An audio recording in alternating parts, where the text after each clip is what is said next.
Hi, today we're going to be looking at 7.6, solving quadratic trigonometric equations.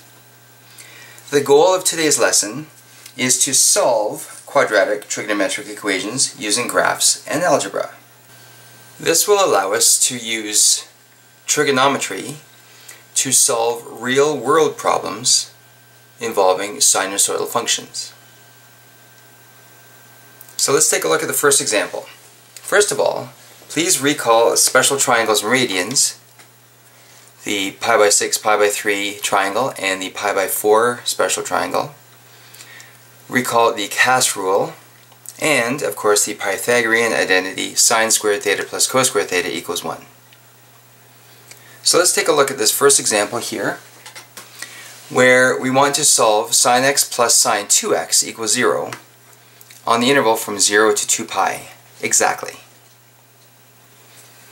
Okay, so first we'll do a little bit of algebraic rearrangement and cleaning up here.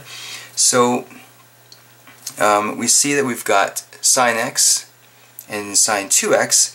We need to rearrange or change this because this is a single angle and this is a double angle. So we can't have single angles and double angles combined in one problem. So we need to rewrite this into a handy formula that we already know, so that we're just dealing with single angles.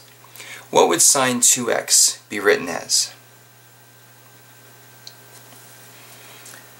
So we can say sine x plus 2 sine x cos x equals 0. That's the double angle formula for sine. And now from here what we can do is we can take these two terms and we can factor out what's common.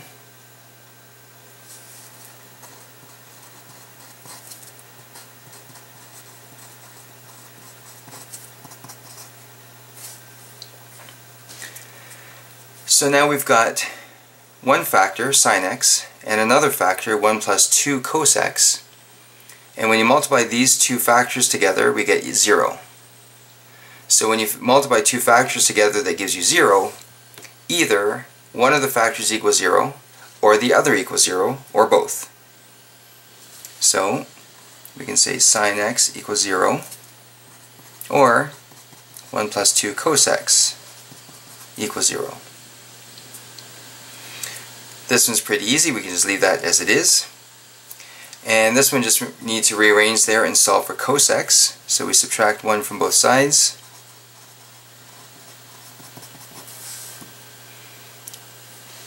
Then we divide both sides by 2.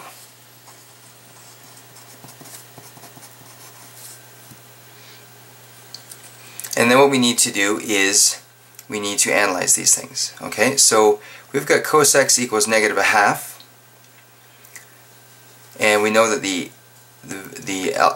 angle x is between 0 to 2 pi. We need to place the terminal arm somewhere on the Cartesian plane using that negative sign to guide us. So keep in mind the cast rule. Where would a terminal arm land if the cosine is negative? Okay, that's correct. That would be in the second and third quadrants.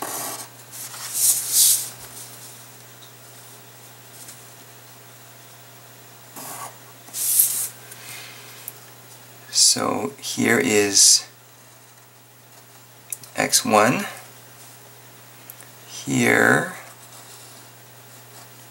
is x2, and this of course is our related acute angle beta, and this is also the related acute angle beta.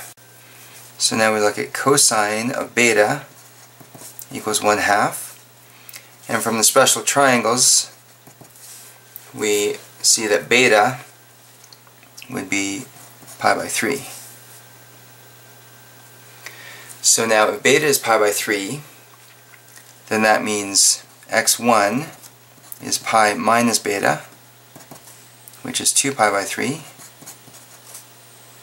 and x2 is pi plus beta, which is 4 pi by 3.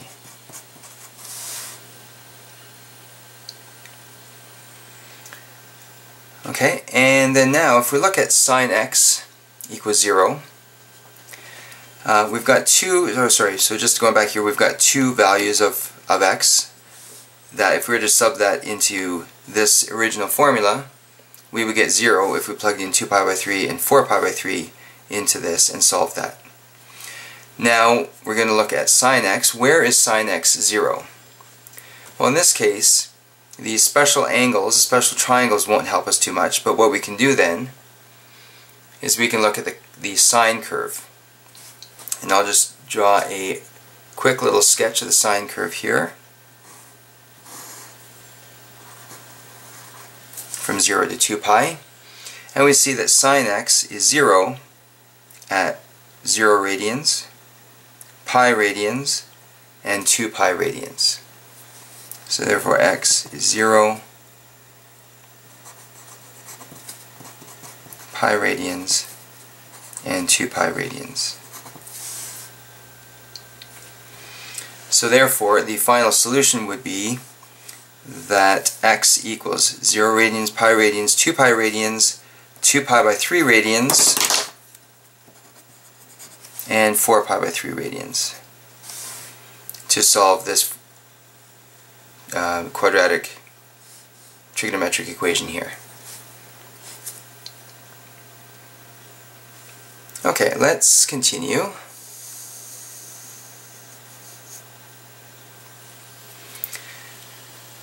Now we've got cos squared theta plus 2 sine theta minus 2 equals 0, and we're trying to solve this as theta is between 0 and 2 pi. Notice that we've got a mixture of cosine and sine. So a mixture like that will be very difficult to work with. So think of formulas that use this, that we could rewrite that in terms of sine. If we think of the Pythagorean identity, sine squared theta plus cos squared theta equals 1, which is found at the top of your paper, I'll just write that again here. We realize that we have cos squared theta here. If we were to rewrite this in terms of cos squared theta, we get 1 minus sine squared theta. So if we were to substitute this in for cos squared theta in the equation, then the equation is completely in terms of sine theta. Okay, so let's substitute that in. So we got 1 minus sine squared theta plus 2 sine theta minus 2 equals 0, and I'll put this in brackets just to identify that that came from the substitution over here. And then we'll just simplify this a little bit. So we got negative sine squared theta plus 2 sine theta minus 1 equals 0, because I added 1 to negative 2 to get negative 1 here.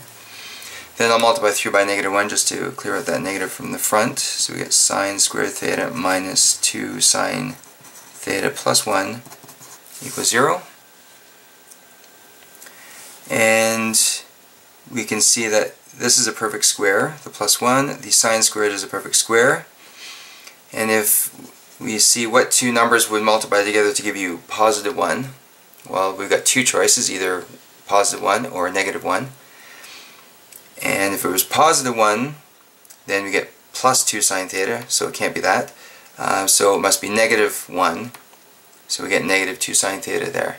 So this is a perfect square trinomial, so we can rewrite this as sine theta minus 1 all squared. Take the square root of both sides, and then add 1 to both sides, so we get sine theta equals 1. So then if we were to then look at the sine curve again, sine theta equals 1 at exactly one spot when we're looking at the range, or the domain, sorry, between 0 and 2 pi, and that is when theta equals pi by 2.